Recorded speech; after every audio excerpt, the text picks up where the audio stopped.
Good afternoon, and thanks again for joining me in my videos on chess. This video is to answer a new subscriber of mine, and forgive me if I mispronounce your name. I'm hoping I'm saying it right. Joe Svobodny.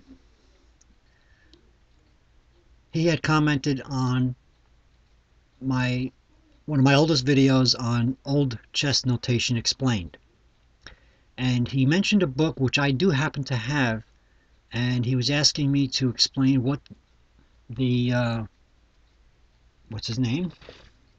Ludek Pachman Modern Chess Strategy. He was asking me to explain what he meant by this, and I just happened to have the book, and I opened it up, and I can see where Joe is confused.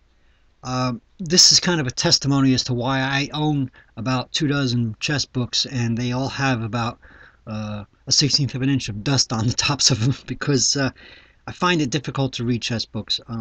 As much as I appreciate the grandmasters and masters making these books for us to learn, chess books are notorious for being hard to read, and not to mention that there's usually misprints and whatnot in the writing.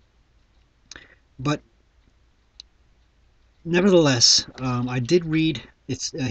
Joe mentions the book, page 3, diagrams 1 and 2.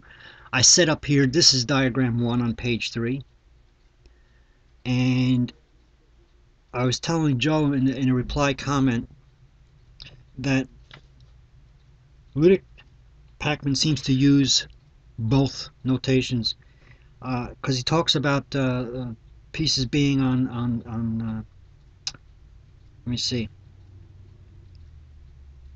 He's using the algebraic notation when he's talking about it in the writing, and yet he'll use the old style notation when he's talking about what the plans for white should be. So what I'm going to do is I'm going to read the paragraph or so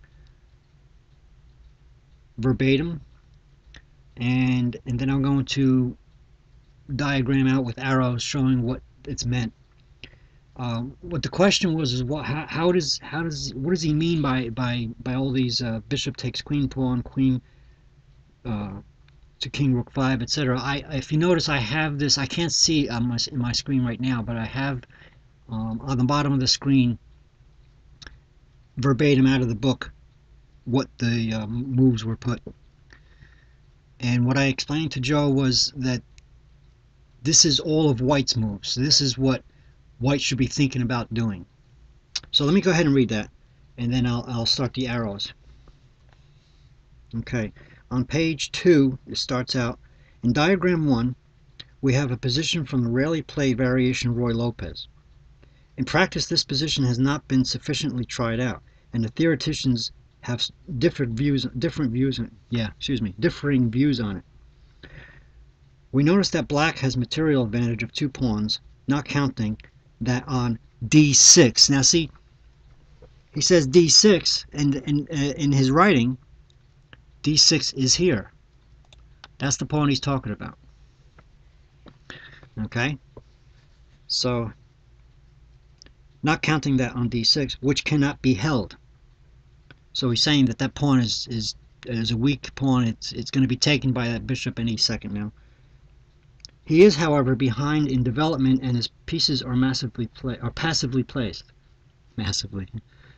White, on the other hand, has his queen, knight, and bishop actively placed, and his rooks are ready to join the fight along any of the open files. These factors determine the character of the position and point to the plan to be adopted by both players, which is as follows. So now, I'm going to only show you the white side because in order to make another diagram to show diagram 2, I'd have to stop the video. But I'm going to just show you diagram 1 for now. And so what Ludek Pachman is saying, and it continues by number 1, white must use his better posted pieces to create tactical threats and to launch direct to launch a direct onslaught on the opposing king. Excuse me, I'm not reading very well today. Typical threats would be. Now this is what I was explaining, or trying to explain. These are the threats that white is currently showing. In other words, when you play chess, you got to figure out what your opponent's threats are and what you're threatening to do to find your best move first. So on the bottom of the screen, you can see I have bishop takes queen pawn, queen to king rook 5, rook to king 1, knight to king knight 5, etc. It says etc. in the book. So we're going to start by showing you the arrows. I'm going to go ahead and make red arrows. Okay, that's white. That's one of white's threats. That's the first one listed in the book. One threat is bishop takes queen pawn, and that's what Ludek is referring to. Okay, the second one is queen to king rook 5. Okay, and that's there. It's 1, 2, 3, 4, 5, and this is the king's rook 5. So it's queen to king rook 5 will be white's second threat or other threat, next threat, whatever you want to call it. These are not in this order.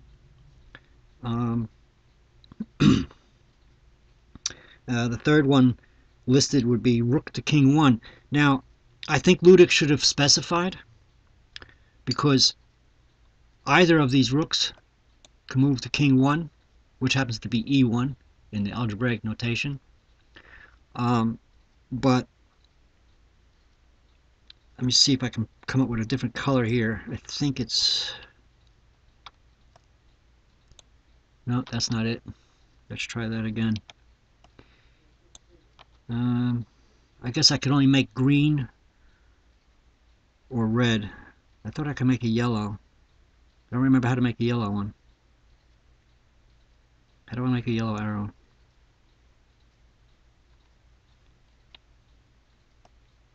Okay, there it is.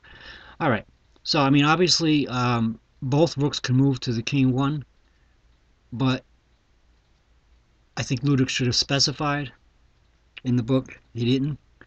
I'm going to assume by experience that it should have been the F rook that should be moving to king 1. Okay. The fourth one that he lists is knight to king knight 5, and of course that would be this knight here. So that's 1, 2, 3, 4, 5, and this is the king knight space. Okay. I also want to say that when I was running this software, and I didn't turn off the engine wanted to say, let me see, alternate control. The engine wanted to put the knight here, but of course that would be, well, that would only be after the bishop takes the pawn. Okay, so this is the way this book works, and I gotta tell you, this is why the 24 or so books that I have on my shelf are collecting dust, because I always found these books hard to read, and I get through 1 or 2 paragraphs and I'm already falling asleep.